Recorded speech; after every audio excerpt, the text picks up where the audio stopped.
Hello friends, students, Dr. Archana Anupam, Sociology, Pre-Law 1,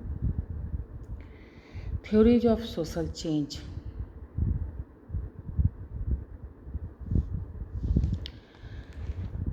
समाज में सामाजिक परिवर्तन किन कारणों से तथा किन नियमों के अंतर्गत होता है, उसकी गति एवं दिशा क्या होती है, इन प्रश्नों को लेकर के प्राचीन समय से ही विद्वान अपने अपने मत व्यक्त करते रहे हैं।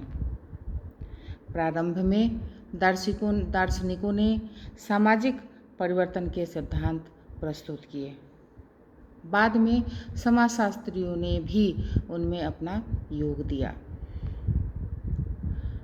सामाजिक परिवर्तन की व्याख्या कुछ विद्वानों ने सिद्धांतों के प्रतिपादन के द्वारा की है। उनका विश्वास है कि समाज में परिवर्तन इन्हीं नियमों एवं सिद्धांतों के अनुसार होता है।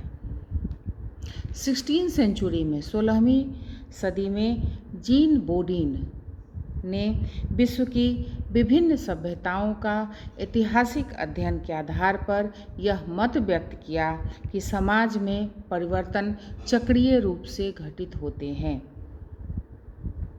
यद्यपि उस समय इनका यह मत पूर्णतया स्वीकार नहीं किया गया, किंतु बाद में कुछ विद्वानों ने परिवर्तन के चक्रीय सिद्धांतों को जन्म दिया और 18वीं सदी में फ्रांस में यह मत प्रचलित हुआ कि विचार और चिंतन समाज में परिवर्तन उत्पन्न करते हैं।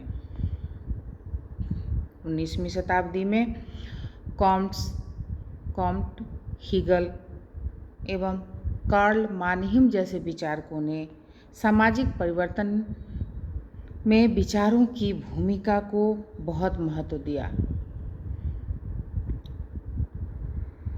सामाजिक परिवर्तन के संदर्भ में उन विद्वानों ने भी सिद्धांत प्रस्तुत किए जो समाज के उद्विकास एवं प्रकृति को समझने में रुचि रखते थे।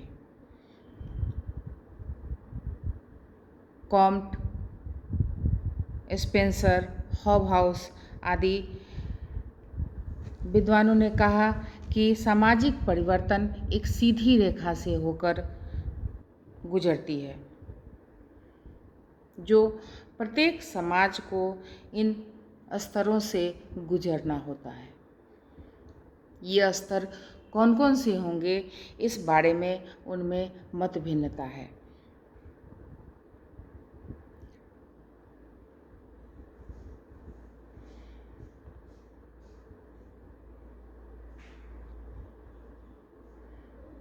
यह मत बाद में आने वाले समाज वैज्ञानिकों जैसे मॉर्गन, टायलर, हिनीमैन, वेस्टरमार्क, हेडन आदि ने भी स्वीकारा और इस आधार पर परिवार, विवाह, धर्म, कला, तर्क, संस्कृति परिवर्तन की प्रवृत्ति का भी उल्लेख किया। उस समय यह धारणा बनी कि परिवर्तन सदैव सरलता से जटिलता, समानता से असमानता और बुराई से अच्छाई की ओर होता है।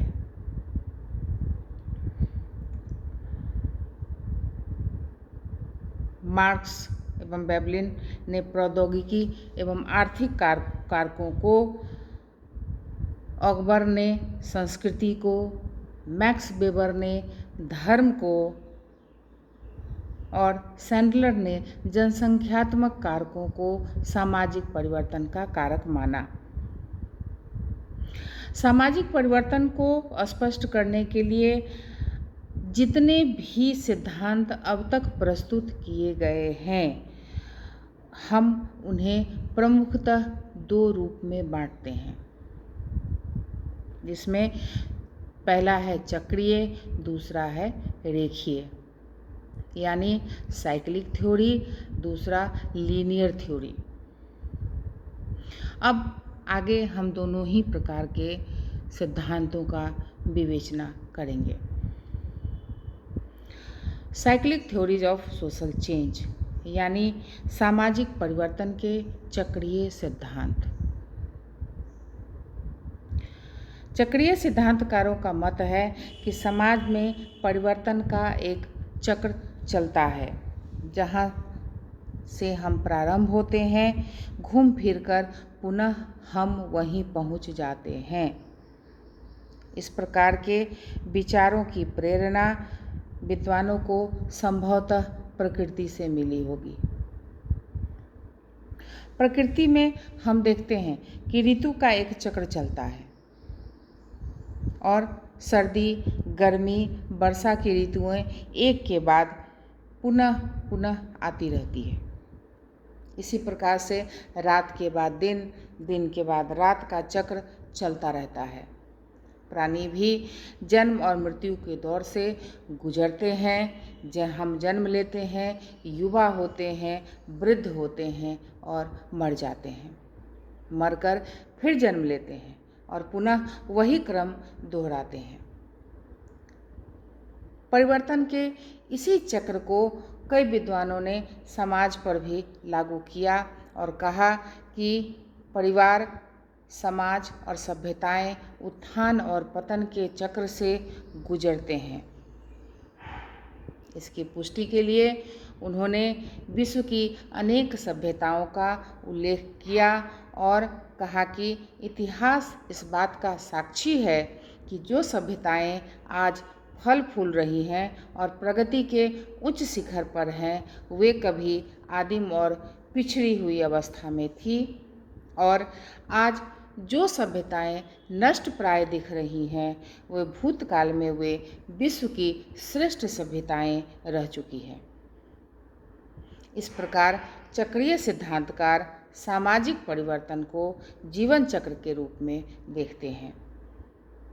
चक्रीय सिद्धांतकारों में स्पेंगलर, टाइनबी, पेरेटो एवं सोरोकिन प्रमुख रूप से माने जाते हैं।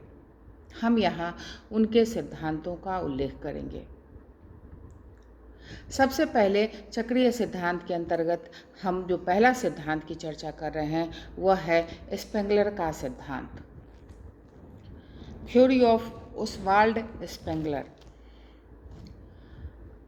सामाजिक परिवर्तन के बारे में जर्मन विद्वान ओसवाल्ड स्पेंगलर ने 1918 में 1918 में अपनी पुस्तक the Decline of the West में अपना चक्रीय सिद्धांत प्रस्तुत किया। इस पुस्तक में उन्होंने सामाजिक परिवर्तन के उद्विकासीय सिद्धांतों की आलोचना की और कहा कि परिवर्तन भी कभी भी एक सीधी रेखा में नहीं होता। स्पेंगलर का मत है कि सामाजिक परिवर्तन का एक चक्र चलता है। हम जहाँ से प्रारंभ होते हैं, घूम फिरकर फिर हम वहीं पहुँच जाते हैं। जैसे मनुष्य जन्म लेता है, युवा होता है, वृद्ध हो जाता है और मर जाता है तथा फिर जन्म लेता है। यह चक्र मानव समाज एवं सभ्यताओं में भी पाया जाता है। मानव की सभ्यता एवं संस्कृति भी उत्थान और पतन, निर्माण और विनाश के चक्र से गुजरती है। वे भी मानव शरीर की तरह जन्म, विकास और मृत्यु को प्राप्त होती है। अपनी बात को उन्होंने सिद्ध करने के लिए उन्होंने विश्व की 8 सभ्यताओं अरब, मिस्र, मेजियन, माया, रूसी एवं पश्चिमी संस्कृतियों आदि का उल्लेख किया और उनके उत्थान एवं पतन को दर्शाया। स्पेंगलर ने पश्चिमी सभ्यता के बारे में कहा कि विकास की चरम सीमा पर पहुंच गई है। उद्योग एवं विज्ञान के क्षेत्र में उसने अभूतपूर्व प्रगति की है, किंतु अब वह धीरे धीरे क्षीणता एवं इस अस्थिरता की स्थिति में पहुंच रही है। अतः इसका विनाश असंभावी है। उन्होंने जर्मन संस्कृति के बारे में भी ऐसे ही विचार प्रकट किए थे और कहा कि यह भी अपने चरम सीमा पर पहुंच गई है और अब इसका पतन निश्चित है। स्पेंगलर की भविष्यवाणी उस समय सत्य प्रतीत हुई जब द्वितीय विश्व युद्ध के समय जर्मनी का पतन हुआ। स्पेंगलर ने कहा कि युद्ध एवं शस्त्रों का निर्माण सभ्यता के पतन का सूचक है। उनका मत है कि भविष्य में पश्चिमी समाजों का जो आज दबदबा है समाप्त हो जाएगा और उनकी संपन्नता एवं शक्ति नष्ट हो जाएगी। उन्होंने कहा कि दूसरी ओर एशिया के देश जो अब तक पिछड़े हुए थे, कमज़ोर और सुस्त थे, अपनी आर्थिक एवं सैन्य शक्ति के कारण प्रगति एवं निर्माण के पथ पर आगे बढ़ेंगे। वे पश्चिमी समाजों के लिए वह एक चुनौती बन जाएंगे। इस प्रकार पश्चिमी एवं एशिया के समाजों के उदाहरणों के द्वारा स्पेंगलर ने सामाजिक परिवर्तन की प्रकृति को स्पष्ट किया है। आज जिस दौर से हम गुजर रहे हैं, कोविड-19, कोरोना वायरस या जैसे भी हो, आज भारत एक संपन्नता को लेकर के उठकर खड़ा हुआ है। आज सारे देश उस वायरस से, कोविड-19 से लड़ने के लिए एक शक्ति के रूप में उभर कर आया है। शायद यहाँ भी स्पेंगलर की भविष्यवाणी सत्य प्रतीत होती हुई दिख रही है। लेकिन यह एक सच्चाई है कि ज़रूरी नहीं है कि आपने जो एक मत दिया या सिद्धांत का निर्माण दिया उसको लोग माने ही। तो स्पेंगलर के इस सिद्धांत की आलोचना कुछ लोगों ने की है।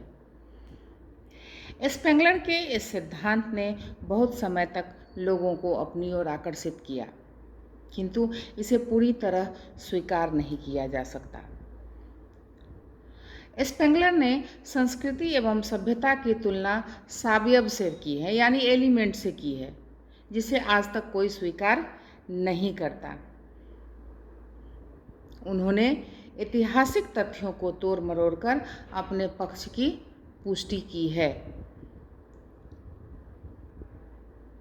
तथा काल्पनिक आधार पर युद्धों से पश्चिमी समाज की विनाश की घोषणा की।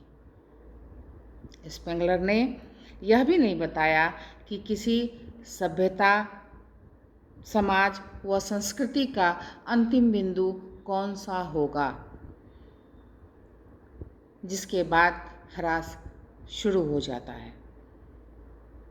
उनका कहना यह भी है कि पश्चिमी समाज विकास के चरम स्वरूप को प्राप्त कर चुका है। यह त्रुटिपूर्ण है क्योंकि अब भी उसके विकास का कार्य जारी है। स्पेंगलर के सिद्धांतों को हम पूर्णतः वैज्ञानिक नहीं मान सकते। उनके सिद्धांत से उनका निराशावाद प्रकट होता है।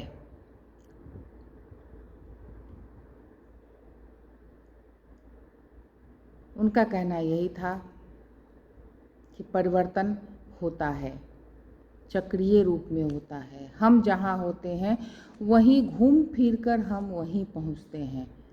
लेकिन अगर हम अपने दैनिक जीवन में भी इस चीज़ को महसूस करें तो हम किसी भी एक पेड़ को ही अगर उदाहरण लेते हैं तो अगर हम कहें कि आम का फल है, वह बड़ा होता है, सूख जाता है, फिर से एक नया फल आता है, एक नया पेड़ आता है।